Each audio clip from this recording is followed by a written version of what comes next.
when I went for the ultrasound, the string of pearl appearance was gone. Like there was no PCOS anymore. The follicular cysts that I had were gone. Now it's been 2 years after, the cyst the size of a lime. It's now about a third of the size, just shrinking it naturally. These types of cysts, and I'm just saying this very clearly, endometrioma cysts don't really typically shrink on their own. It just doesn't happen.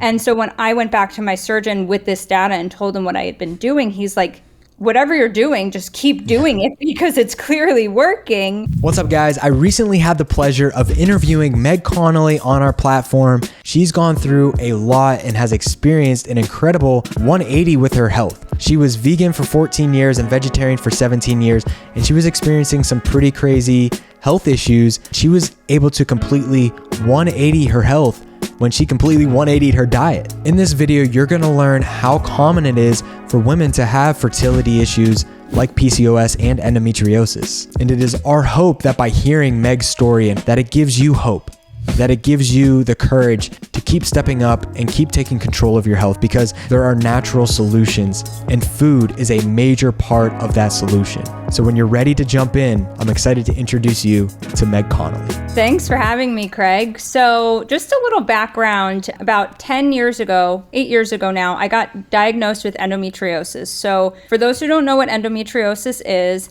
it's a disease where tissue similar to the inside of the uterus grows on the outside of the uterus. 1 in 10 women have it. It causes very significant painful periods, infertility. So when I got diagnosed with endo, I actually was previously a vegan because I didn't know what I didn't know at the time. Right. And with the condition that I had, my body was rejecting all sorts of foods.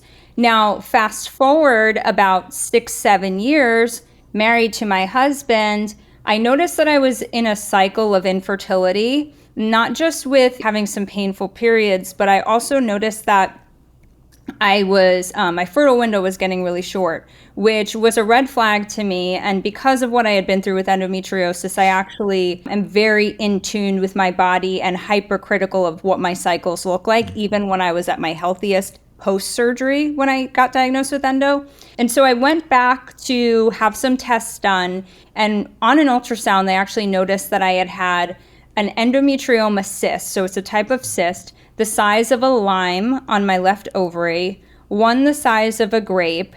I had a polycystic ovarian syndrome in both of my ovaries, which I had never had before, and I had a fibroid protruding into the uterine cavity. So this now explained the season of infertility that I was in. And at that time, I had just gone from going 17 years without dairy, 13 years without red meat. Wow. When I got all of this news about, multiple cysts, infertility and so forth, I started really reflecting about what I was putting in my body and on my body.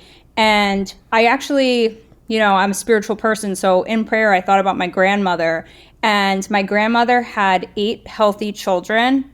And I realized the way that she ate and the way that she lived was the exact opposite of what I was doing. When I got the PCOS diagnosis, along with, the endo possibly coming back, but they actually gave me in the description of what to do just did not resonate at all. They told me to cook with soybean oil, avoid butter. And then I thought about my grandmother, and I was like, my grandmother did the polar opposite of all of these things. I don't even know if these foods existed back then. And so I decided, you know what, I am going to do some research. So that's actually how I found Ancestral Supplements, was when I was going down the rabbit hole of PCOS, female health, holistic health, the natural way of doing things. And then I realized it also coincided with, the content that you guys put out on your social platforms, and, people in this realm of ancestral living live very similarly to the way that my grandmother had lived. So I decided that I was going to just be very disciplined and very dedicated to eliminating all industrial seed oils from my diet, really start going, eating red meat again. And that's when I started raw dairy. honey, fruit, and going fully organic and starting to take ancestral supplements. In the beginning, I mean, I just bought everything. I was like, let me just try all of this and see what works. So I was on the Fem formula, which I actually have. I'm still taking it right here. And then beef organs, fish eggs. I actually have all of them right here right now too. In 4 months, PCOS was reversed entirely. So I even have the blood work to prove it. So when I had the blood work with the diagnosis, I was actually on borderline insulin resistant. And then 4 months after, when I had my CBC and full blood panel, I was insulin sensitive. And my blood work was completely stabilized. In addition to that, for years, I had dealt with chronically high cortisol. And my cortisol for the first time in 4 years was actually at a healthy range. And so with that, I was also monitoring how my body felt. And while I was going through this, obviously I had the data to work with because I'm very big on data in addition to how I feel. I realized that I wasn't having the significant pain that I was having anymore. And I was having a normal fertile window again, which was something that was concerning me, prior to the diagnosis. When I went for the ultrasound, the string of pearl appearance was gone. Like there was no PCOS anymore. The follicular cysts that I had were gone. The hormonal acne that I experienced was gone.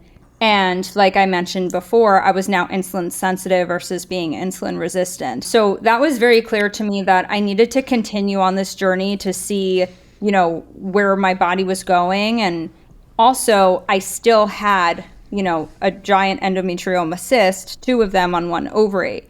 And so at that point, I had reconnected with my surgeon because I thought maybe I'll re-explore surgery. Now it's been 2 years after, the cyst the size of a lime. It's now about a third of the size, just shrinking it naturally. These types of cysts, and I'm just saying this very clearly, endometrioma cysts don't really typically shrink on their own. It just doesn't happen. And so when I went back to my surgeon with this data and told him what I had been doing, he's like, whatever you're doing, just keep doing it because it's clearly working. I feel amazing now. And honestly, it's a lifestyle to me. And this is why I've started sharing so much about it because it's really changed my life. This is incredible. And I hope people are hearing this because that's so inspiring to know that just changing a few things in your life. I mean, that's really powerful that you've shrunk these cysts the size of a lime. That's crazy to hear. Yeah. What was that moment like when you actually started to include these animal foods again into your diet? Because this was how long ago? So I was 17 years without dairy and 13 years without red meat. So it's so wild to me. I can't even, some people, when they see me drinking raw dairy on the internet, they can't believe it because they've known me almost my whole life. And they're like, you were a soy milk, oat milk drinker. And now here you are drinking milk straight from the cow. But it's actually very interesting. So, my husband and I, we had a day in the Everglades. And at that time, I was from vegan to vegetarian to now I was pescatarian. Out in the Everglades, there is nothing out there. You don't have cell signal. There's nothing. So when we were driving back, we were starving and there were only 2 roadside places to eat. And they had nothing that I could eat. As soon as we got back to civilization, the only restaurant that was there was a steakhouse. And I was like, well, they'll have fish. I'll get some fish. So I order fish, and my husband, Albert, orders a steak. And I took one look at the steak, and I'm telling you, 13 years without red meat, I never felt tempted to eat steak. But for whatever reason, my body was just like, Meg, it's time. And I looked at the steak. I took one bite, and I was like, this is it, I'm back. But it was a journey. When you go that long without having animal foods in your diet, your body loses the enzymes. I mean, you know better than I about, all of the technicalities of this, but I couldn't go and eat a whole steak at once. I had to very slowly and gradually reintroduce it back into my diet. It took me about a couple of months and then I was fine. But when it came to the dairy thing, I had an oat milk addiction. Okay. I loved oat milk and I had convinced myself that I couldn't do dairy products because for years and years and years of my life, I just was not able to consume it based on intolerance. I didn't know enough about it that, pasteurization strips the milk of a lot of natural bacteria, enzymes, all of the things that help us digest it. So I just thought I was lactose intolerant. Now, when the journey happened with that health epiphany was also when I was doing research on raw milk, and I was able to find some raw dairy sources down here in South Florida that I was like, you know what? It's very clear to me I have to stop drinking oat milk. This is not good for me. I just have to stop, and I just have to quit cold turkey. So I met a woman in a parking lot. I gave her $20. She handed me 2 gallons of milk, of raw milk. And I was like, all right, let's see how this goes. I hope I don't die. And I didn't have any issues, and I couldn't believe it. I was able to digest milk. It was no problem for me. And then it made me rethink back to my early childhood, very early childhood. I spent a lot of time going back and forth to Ireland, where my family had dairy cows. And when I was a kid, it never bothered me. But when I was in the States, it did. And now I know why. But it was so interesting. Yeah, no, that's super, super fascinating. It almost takes the pain to get so great sometimes. And I don't want people to have to get to this point, but sometimes it takes the pain because you were listening to your intuition. You were listening to what your body was telling you, and you just knew it was time to start eating meat again with going almost 2 decades without. And a lot of people keep pushing sometimes and they maybe ignore that intuition, and they know what they need. Their body is giving them signals, and you listen to that intuition. But I think conventional mainstream would tell you that these animal products are unhealthy for us. Yeah. But yet you were healing your body. You were shrinking these cysts. You were getting better. And this is just an example of what listening to your body can do, and then giving yourself the nutrition that your body needs to heal. It took you how long when you started incorporating different foods into your diet, animal foods, and living a different way? It took you a couple years before you started seeing results, or did you see results right away? Like very quickly. Yeah. Very quickly. So within a few months, I mean, my body, like it had a natural color and glow again that I didn't even realize that I had lost. When I was vegan, it was really just my endo was so bad. I didn't know I had endo, but I was in pain. Everything that I ate made me extremely bloated and very painful. You know, once I had introduced animal foods into my diet, my head was clearer than it had ever been before. I was super productive. I'm getting more work done before 8 a.m. than most people get in a whole week. And I was just completely mind blown by that. Yeah, I love that. Yeah. When people think about red meat being unhealthy, usually, I mean, the studies that include red meat are including ultra processed foods, refined grains, seed oils. And you mentioned earlier you're not doing the seed oils. Walk us through maybe a day of what a typical day of eating looks like. Absolutely. I love this question. So when I had learned about industrial seed oils, I basically threw out our whole pantry and our fridge. But that was just me. My body craves pasture-raised eggs, so we go through eggs like crazy. I usually have in the morning two or 3 eggs with a piece of sourdough, organic sourdough toast, raw butter. I don't really snack a lot because I feel pretty sustained by my breakfast. And also I have my Ancestral Supplements in the morning with my breakfast. Right. So that I'm getting that, desiccated organ supplement, because I'm the type of person, and God help me, I cannot I can't eat a liver. Like, I'm just not there yet. So it's tough. But I think that if I was a kid starting to eat it as a child, it wouldn't have been a problem. I think it's just, yeah, you got to adjust that palate early on. But and then lunch typically is, we cook a lot of food at once, even though it's just the 2 of us. So typically, like, my husband likes to cook a slow roasted brisket in bone broth, and he just slow roasts it for like 6 hours, and our whole apartment smells amazing. And if I have any sort of vegetable, it's very highly cooked. I really can't digest many vegetables. It's just, for me, it upsets my gut. And then I'll have some fruit. I mean, coming from a vegan vegetarian background for all those years, and now vegetables, you're not able to tolerate it. That's interesting. Craig, I convinced myself I liked salad for like 10 years of my life. I can't stand salad. And then in the evening, very similar style, I'll have either steak, ground meat, a burger, raw cheddar, organic white rice. highly cooked vegetables, fruit. Every once in a while I do love a good dark chocolate. Not a big sweet tooth person though, but if I ever do have a sweet tooth, I actually have raw milk ice cream, and it's divine. It's so good.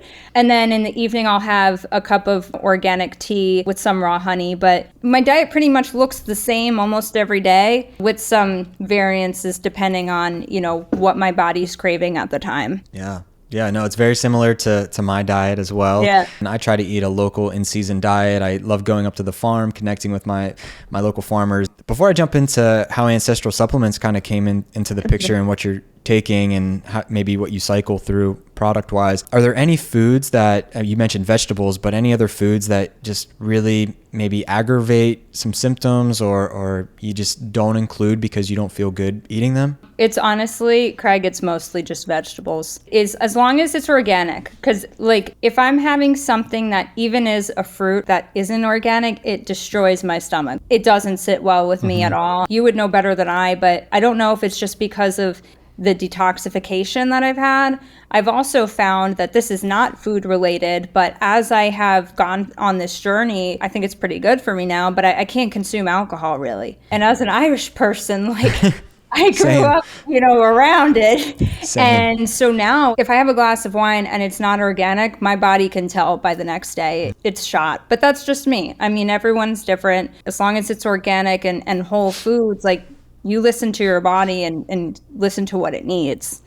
Right. Yeah, absolutely. I'm the same way with alcohol. You can tell because when you start living a certain type of lifestyle and you're detoxing right, you're exercising and sweating, and you're not using a lot of harmful cleaning products, and you're eating a pretty non-toxic diet, like a pretty healthy diet. When you have something that isn't what you normally eat, you feel it. I mean, you feel the effects. And I know I'm the same way if I have wine or a beer or whatever it might be from time to time. I feel it the next day, and it's not fun. But with maybe your previous diagnosis, I mean, you're working to, have the best quality of life possible for yourself, and you just including certain things into your diet might do more harm than good, whereas other people maybe not might be able to get away with certain things. I want to know, you mentioned you started including ancestral supplements into the picture when you started including more animal foods and living a more ancestral lifestyle. But how did you find Ancestral? And what you said you started taking all the products at once just to see what stuck. But how'd you find Ancestral Supplements? So it's actually very interesting. When I started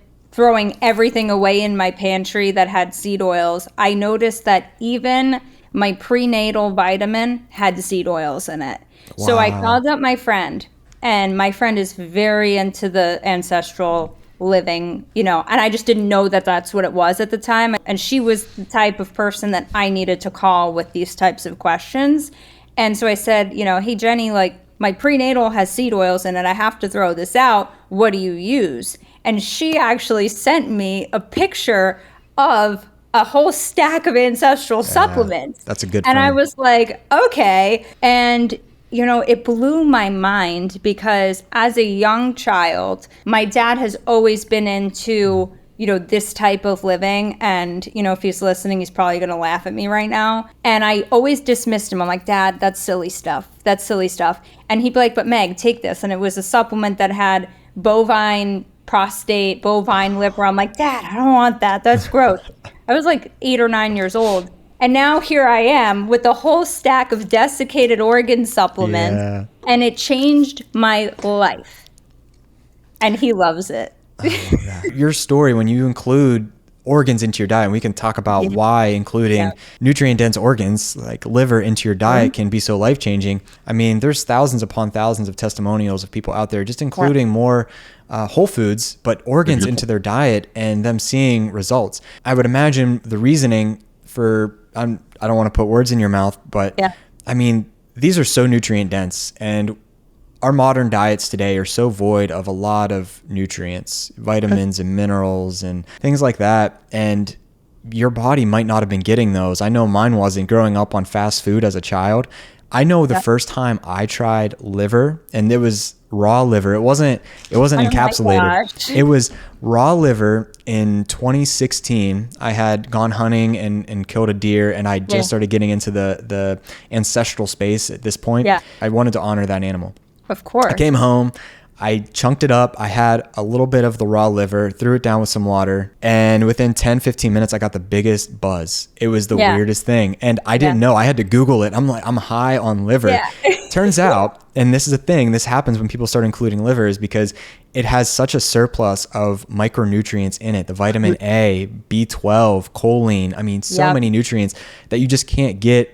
Not only in not muscle meat, but they're not going to be in vegetables. They're definitely not going to be in ultra processed foods. For me, I was on a high for a couple hours. It was the weirdest thing. I believe it. When people take liver, I mean, you might have been one of them, but you just feel a sudden surge of energy, just like you have with that steak at the steakhouse.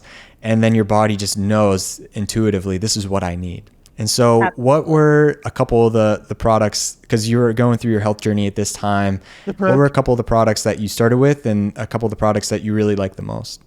So these are great questions. So I ordered everything at once: beef organs, fish eggs, femme. I mean, so I just like bought it as much as I could to start out with. And also the colostrum. I know it's not desiccated organs, but I had been educated on colostrum, so I also included that.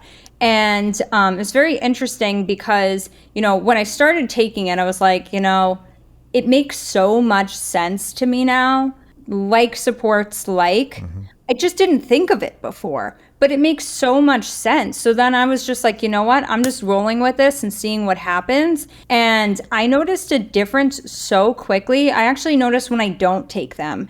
And prior to starting them, I was drinking Oatly with the phytic acid. I didn't have the nutrient reserve that I needed, basically, because my body was depleting all of the minerals and nutrients that I needed. So once I had cut that out, and now I had a whole surplus of bioavailable nutrients, not just synthetic nutrients that I was taking before, I noticed a difference right away. So my favorite, to be honest with you, the beef organs, the femme, and I really do love the colostrum. The colostrum, if I'm feeling slightly under the weather, if I've been traveling, I give myself an extra boost of the colostrum and I am good to go. I don't get as severely sick as other people. I absolutely love it. But, I do take others as well. I take the fish eggs. I take the adrenal when I'm feeling a little bit more, stressed, if I have a little bit more on my plate. And then my husband takes the beef brain, the mofo, and the fish eggs, and then, the beef organs as well. Another thing I wanted to mention to your point, which,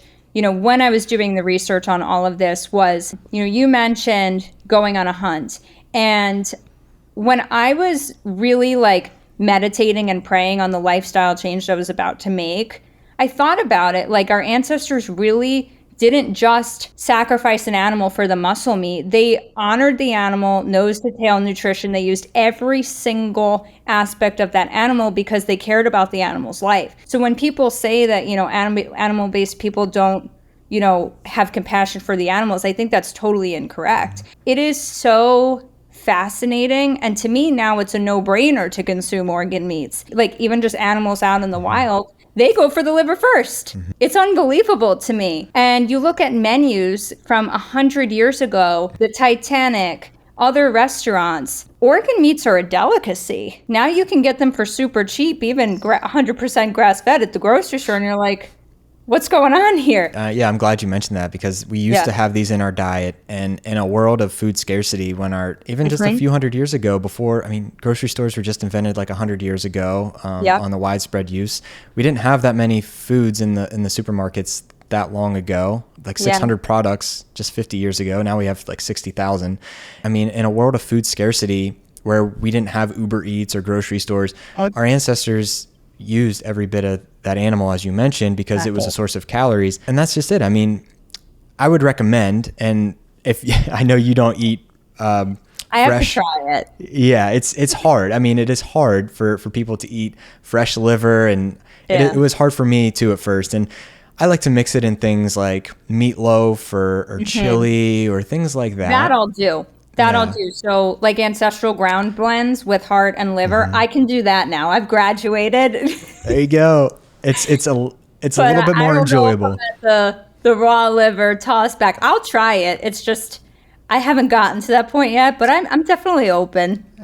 Don't force yourself, but Yeah. What we encourage people to do at Ancestral Supplements is always source fresh when possible. If you can go to a local farm or order from a reputable farm online, getting it fresh, that's best. And that's what we want to encourage people to do. But we understand that that's hard for people. Not only maybe they don't have access to high quality stuff, or they just don't like the taste, or they don't want to try it. That's why we want to bridge that gap and put it in desiccated form, which is really just freeze dried. It retains all the nutrition. It's encapsulated. They're simple to take. And you've had an incredible experience with it on your health journey. I always recommend Ancestral Supplements when people ask me what my supplement routine looks like.